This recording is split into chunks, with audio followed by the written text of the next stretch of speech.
Hello বন্ধুরা, স্বাগত জানাচ্ছি আমার ইউটিউব চ্যানেলে। আজ আমরা এমন একটি বিষয় নিয়ে কথা বলবো যা গত 50 বছরেরও বেশি সময় ধরে মানুষের মনে প্রশ্ন, সন্দেহ এবং রহস্যের জন্ম দিয়ে এসেছে। হ্যাঁ, আমরা আলোচনা করব চাঁদে অবতরণ নিয়ে কনস্পিরেসি থিওরি বা ষড়যন্ত্র তত্ত্ব, যা অনেকের কাছে মুন ল্যান্ডিং হোক্স নামে পরিচিত। 1969 সালের 20 জুলাই নাসার অ্যাপোলো 11 মিশনের মাধ্যমে মানুষ প্রথমবারের মতো চাঁদের মাটিতে পা রাখে। নীল আর্মস্ট্রং এর সেই বিখ্যাত উক্তি, that's a one small step for man, one giant leap for mankind, আজও আমাদের কানে বাজে। কিন্তু প্রশ্ন হলো, এটা কি সত্যি ঘটেছিল, নাকি এটা ছিল বিশাল একটা প্রতারণা, একটি হলিউড স্টুডিওতে নির্মিত নাটক? আজকের এই ভিডিওতে আমরা এই ষড়যন্ত্র তত্ত্বের দাবিগুলো খতিয়ে দেখব, নাসার দেওয়া প্রমাণগুলো বিশ্লেষণ করব এবং সবশেষে আমার নিজের মতামত জানাবো। তাহলে আর দেরি না করে চলুন শুরু করা যাক। আর হ্যাঁ, ভিডিওর শেষ পর্যন্ত থাকবেন, কারণ আমি একটি চমকপ্রদ তথ্য শেয়ার করব যা হয়তো আপনার চিন্তা ভাবনা বদলে দেবে। তো প্রথমেই আমাদের লাইক বাটনে ক্লিক করতে ভুলবেন না, এবং যদি এখনও আমার চ্যানেল সাবস্ক্রাইব না করে থাকেন তাহলে সাবস্ক্রাইব করে বেল আইকনে ক্লিক করুন, যাতে আমার নতুন ভিডিওগুলো আপনার কাছে সরাসরি পৌঁছে যায়।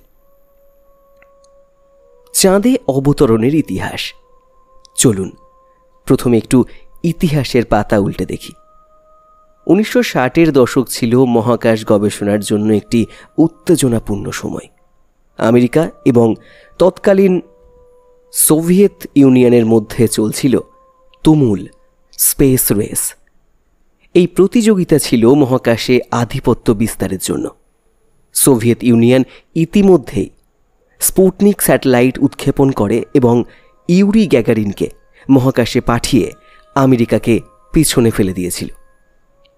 এই পরিস্থিতিতে আমেরিকার জন্য চাঁদে মানুষ পাঠানো ছিল একটি জাতীয় গর্বের বিষয়। 1961 সালে প্রেসিডেন্ট জন এফ কেনেডি ঘোষণা দেন যে দশক শেষ হওয়ার আগেই আমেরিকা চাঁদে মানুষ পাঠাবে, এবং তারপর 8 বছরের অক্লান্ত পরিশ্রম, প্রযুক্তিগত উদ্ভাবন এবং বিলিয়ন বিলিয়ন ডলারের খরচ। 1969 সালে অ্যাপোলো 11 মিশন সফল হয়। নীল আর্মস্ট্রং এবং বাজ অল্ড্রিন চাঁদের মাটিতে পা রাখেন এবং মাইকেল কলিন্স মহাকাশযানে অপেক্ষা করেন। নাসার দাবি, তারা এই মিশনের মাধ্যমে প্রায় 382 কেজি চাঁদের পাথর এবং মাটি পৃথিবীতে ফিরিয়ে এনেছে।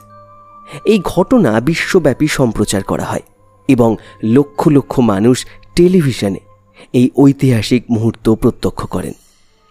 কিন্তু এখানেই শুরু হয় কনস্পিরেসি তত্ত্ব। অনেকে বলতে শুরু করেন, এটা সত্যি হতে পারে না, এত অল্প সময়ে এত বড় একটি কাজ অসম্ভব। তাহলে এই ষড়যন্ত্র তত্ত্বের মূল দাবিগুলো কি? চলুন দেখে নিই। ষড়যন্ত্র তত্ত্বের মূল দাবি। ষড়যন্ত্র তত্ত্ব বা কনস্পিরেসি থিওরিস্টদের মতে, যারা এগুলোকে বিশ্বাস করেন, চাঁদে অবতরণের পুরো ঘটনাটি ঘটেছিল একটি বিশাল প্রতারণা হিসাবে। তারা দাবি করে যে আমেরিকা এই মিশনের মাধ্যমে শুধুমাত্র সোভিয়েত ইউনিয়নের সঙ্গে প্রতিযোগিতায় জিততে চেয়েছিল এবং জাতীয় গর্ব বাঁচাতে এই নাটক সাজিয়েছিল। এখন এই তত্ত্বের সমর্থকরা কিছু নির্দিষ্ট প্রমাণ বা যুক্তি তুলে ধরেন। চলুন সেই দাবিগুলো একটু খতিয়ে দেখি। দাবি 1, ছবিতে ছায়ার অসঙ্গতি। ষড়যন্ত্র তত্ত্বের সমর্থকরা বলেন, নাসার প্রকাশিত চাঁদের ছবিগুলোতে ছায়ার দিক এবং আকারে অসঙ্গতি রয়েছে। তাদের দাবি, যদি সূর্যই চাঁদের একমাত্র আলোর উৎস হয় তাহলে ছায়াগুলো একই দিকে এবং সমান্তরাল হওয়া উচিত। কিন্তু অনেক ছবিতে দেখা যায় ছায়াগুলো বিভিন্ন দিকে পড়েছে, যেন একাধিক আলোর উৎস ব্যবহার করা হয়েছে। তারা আরও বলে, কিছু ছবিতে বস্তুর ছায়া পড়ছে কিন্তু কিছু জায়গায় ছায়া অনুপস্থিত। এটা কি হতে পারে? তাদের মতে এটা প্রমাণ করে যে ছবিগুলো একটি স্টুডিওতে তোলা হয়েছে, যেখানে কৃত্রিম আলো ব্যবহার করা হয়েছে। দাবি 2, আমেরিকার পতাকা উড়ছে। আরেকটি জনপ্রিয় দাবি হলো চাঁদে কোনো বায়ুমণ্ডল নেই, তাহলে আমেরিকার পতাকা কিভাবে উড়ছে? ছবি এবং ভিডিওতে দেখা যায় পতাকাটি যেন হাওয়ায় দুলছে। ষড়যন্ত্র তত্ত্বের সমর্থকরা বলেন এটা প্রমাণ করে যে পুরো দৃশ্যটি পৃথিবীতে, সম্ভবত একটি স্টুডিওতে চিত্রায়িত হয়েছে। দাবি 3, তারা দেখা যায় না। কনস্পিরেসি থিওরিস্টরা আরও প্রশ্ন তোলেন, চাঁদের ছবি এবং ভিডিওতে কেন কোনো তারা দেখা যায় না? তাদের মতে চাঁদের আকাশে তারা দেখা যাওয়া উচিত ছিল। তারা দাবি করেন নাসা ইচ্ছাকৃতভাবে তারাগুলো মুছে ফেলেছে, কারণ তারার অবস্থান থেকে বোঝা যেত যে ছবিগুলো আসলে পৃথিবী থেকে তোলা। দাবি 4, রেডিয়েশন বেল্ট। চাঁদে যাওয়ার পথে মহাকাশচারীদের ভ্যান অ্যালেন রেডিয়েশন বেল্ট নামে একটি অত্যন্ত বিপজ্জনক বিকিরণ অঞ্চল পার হতে হয়েছিল। ষড়যন্ত্র তত্ত্বের সমর্থকরা বলেন সেই সময়ের প্রযুক্তি দিয়ে এই বিকিরণ থেকে মানুষকে রক্ষা করা অসম্ভব ছিল। তাহলে মহাকাশচারীরা কিভাবে বেঁচে ফিরলেন? তাদের মতে এটা আরেকটি প্রমাণ যে তারা আসলে চাঁদে যাননি। দাবি 5, হলিউড সংযোগ। একটি জনপ্রিয় তত্ত্ব হল এই পুরো ঘটনাটি বিখ্যাত চলচ্চিত্র নির্মাতা স্ট্যানলি বুকরিকের সঙ্গে জড়িত। তারা দাবি করেন নাসা কুব্রিককে দিয়ে একটি স্টুডিওতে চাঁদে অবতরণের দৃশ্য চিত্রায়িত করিয়েছিল। এমনকি কেউ কেউ বলেন কুব্রিক তার বিখ্যাত সিনেমা 2001 আর স্পেস ওডিসিতে এই প্রযুক্তি ব্যবহারের রিহার্সাল করেছিলেন। দাবি 6, ফুটপ্রিন্টের অসঙ্গতি। ষড়যন্ত্র তত্ত্বের সমর্থকরা আরও দাবি করেন চাঁদের মাটিতে মহাকাশচারীদের জুতার ফুটপ্রিন্ট খুবই পরিষ্কার এবং গভীর। তাদের মতে চাঁদের মাটি শুকনো এবং গুঁড়োর মতো হওয়ার কথা। তাহলে এত পরিষ্কার ফুটপ্রিন্ট কিভাবে সম্ভব? তারা বলেন এটা প্রমাণ করে যে দৃশ্যটি একটি স্টুডিওতে ভেজা বালি বা অন্য কোনো উপাদান দিয়ে তৈরি করা হয়েছে। এই দাবিগুলো শুনে আপনার মনে কি প্রশ্ন জাগছে? এগুলো কি সত্যিই যৌক্তিক, নাকি এর পেছনে আরও বড় কোনো ব্যাখ্যা রয়েছে? চলুন এবার আমরা নাসার দেয়া ব্যাখ্যা এবং প্রমাণগুলো দেখি।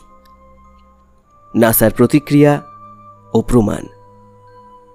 নাসা এবং বিজ্ঞানীরা এই ষড়যন্ত্র তত্ত্বের বা কনস্পিরেসি থিওরির দাবিগুলোর জবাবে কি বলেন চলুন একে একে দেখে নিই। জবাব 1, ছায়ার অসঙ্গতি। নাসার বিজ্ঞানীরা বলেন চাঁদের ছবিতে ছায়ার অসঙ্গতি দেখা যাওয়ার কারণ হলো চাঁদের পৃষ্ঠের অসমান ভূমি এবং আলোর প্রতিফলন। চাঁদে কোনো বায়ুমণ্ডল নেই, তাই আলো ছড়িয়ে পড়ে না। এর কারণ ছায়াগুলো খুব গাঢ় হয় এবং অসমান পৃষ্ঠের কারণে ছায়ার দিকে অসঙ্গতি মনে হতে পারে। তাছাড়া চাঁদের মাটি আলো প্রতিফলন করে, যা কিছু জায়গার ছায়াকে হালকা করে দেয়। একটি উদাহরণ হলো আপনি যদি পাহাড়ি এলাকায় সূর্যের আলোতে ছায়া দেখেন, তাহলে দেখবেন পাহাড়ের কারণে ছায়াগুলো ভিন্ন দিকে পড়ে। চাঁদেও ঠিক একই ঘটনা ঘটেছে। জবাব 2, পতাকা উড়ছে। পতাকা উড়ছে বলে মনে হওয়ার কারণ খুবই সহজ।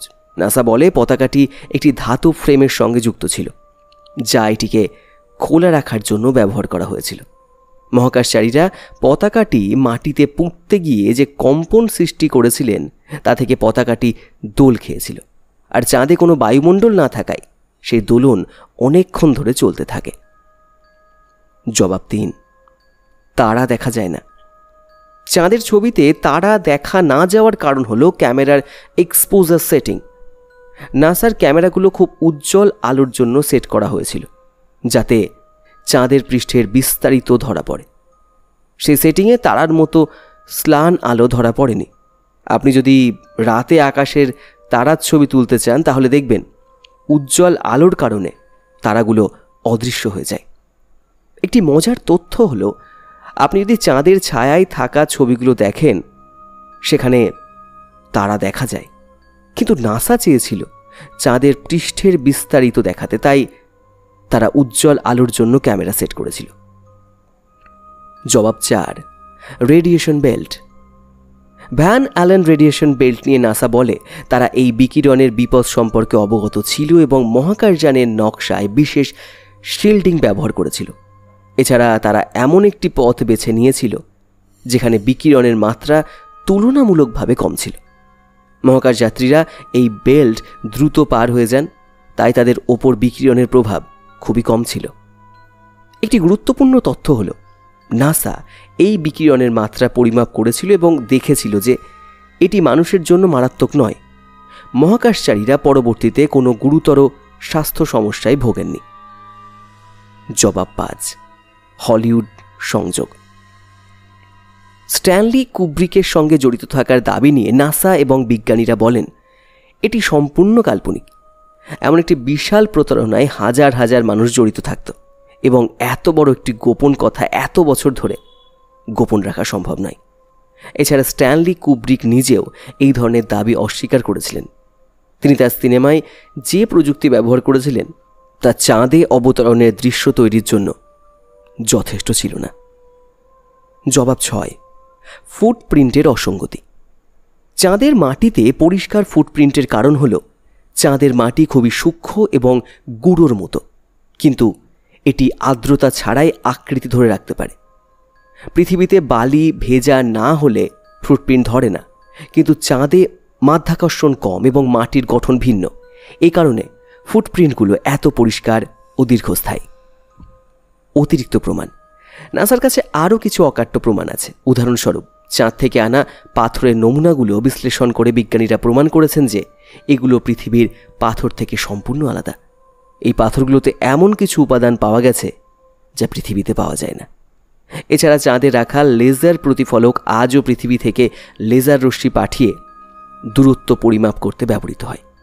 এই প্রতিফলকগুলোকে কে রেখে এসেছে যদি মানুষ চাঁদে না যায়? আরেকটি বড় প্রমাণ হলো সোভিয়েত ইউনিয়ন নিজেও এই মিশনের সত্যতা স্বীকার করেছিল। স্পেস রেসের সময় সোভিয়েত ইউনিয়ন আমেরিকার প্রতিদ্বন্দ্বী ছিল। তারা যদি এটাকে জাল বলে প্রমাণ করতে পারত তাহলে অবশ্যই করত, কিন্তু তারা নিজেরাই অ্যাপোলো 11 মিশনের সংকেত ট্র্যাক করেছিল এবং সত্যতা নিশ্চিত করেছিল। তাহলে এই প্রমাণগুলো কি যথেষ্ট, নাকি ষড়যন্ত্র তত্ত্বের সমর্থকদের দাবিগুলোর মধ্যে সত্যতা আছে? চলুন এবার আমার মতামত জানাই। তাহলে এতক্ষণ আপনি ষড়যন্ত্র তত্ত্বের দাবি বা কনস্পিরেসি থিওরিস্টদের দাবি এবং নাসার প্রমাণ দুটোকেই দেখলেন, বা আমিও দেখলাম। এখন প্রশ্ন হলো আমি কি ভাবি। আমার মতে চাঁদে অবতরণের ঘটনা সত্য, কারণ এত বড় একটি প্রতারণা গোপন রাখা এত বছর ধরে অসম্ভব, আর নাসার দেয়া প্রমাণগুলো খুবই শক্তিশালী। তবে ষড়যন্ত্র তত্ত্বগুলো আমাদের একটি গুরুত্বপূর্ণ শিক্ষা দেয়, আমাদের সব কিছু প্রশ্ন করা উচিত। প্রশ্ন না করলে আমরা সত্যের কাছাকাছি পৌঁছতে পারব না। এই ষড়যন্ত্র তত্ত্বগুলো আমাদের বিজ্ঞানের প্রতি আগ্রহ বাড়ায় এবং আমাদের বাধ্য করে আরও গভীরভাবে জানতে। এখন আমি যে চমকপ্রদ তথ্যটির কথা বলছিলাম সেটি হলো নাসা সম্প্রতি ঘোষণা করেছে যে তারা 2024 সালের মধ্যে আবার চাঁদে মানুষ পাঠাবে এবং এবার তারা চাঁদে একটি স্থায়ী ঘাঁটি তৈরি করতে চায়।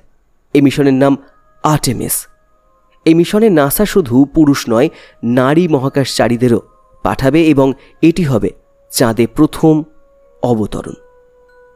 কিন্তু বন্ধুরা, 2024 তো অলরেডি হয়ে গেছে, তাহলে কি আরও অপেক্ষা করতে হবে? এটা নিয়ে একটা বিস্তারিত ভিডিও আসবে। এবার কি ষড়যন্ত্র তত্ত্বের সমর্থকরা নতুন কোনো দাবি নিয়ে আসবেন, নাকি আমরা সত্যিই চাঁদে ফিরে যাব? আপনারা কি ভাবেন? আপনারা কি মনে করেন, চাঁদে অবতরণ সত্যি হয়েছিল নাকি এটা একটা প্রতারণা? কমেন্ট সেকশানে আপনার মতামত জানান, এবং যদি এই ভিডিও আপনার ভালো লেগে থাকে তাহলে লাইক করতে ভুলবেন না।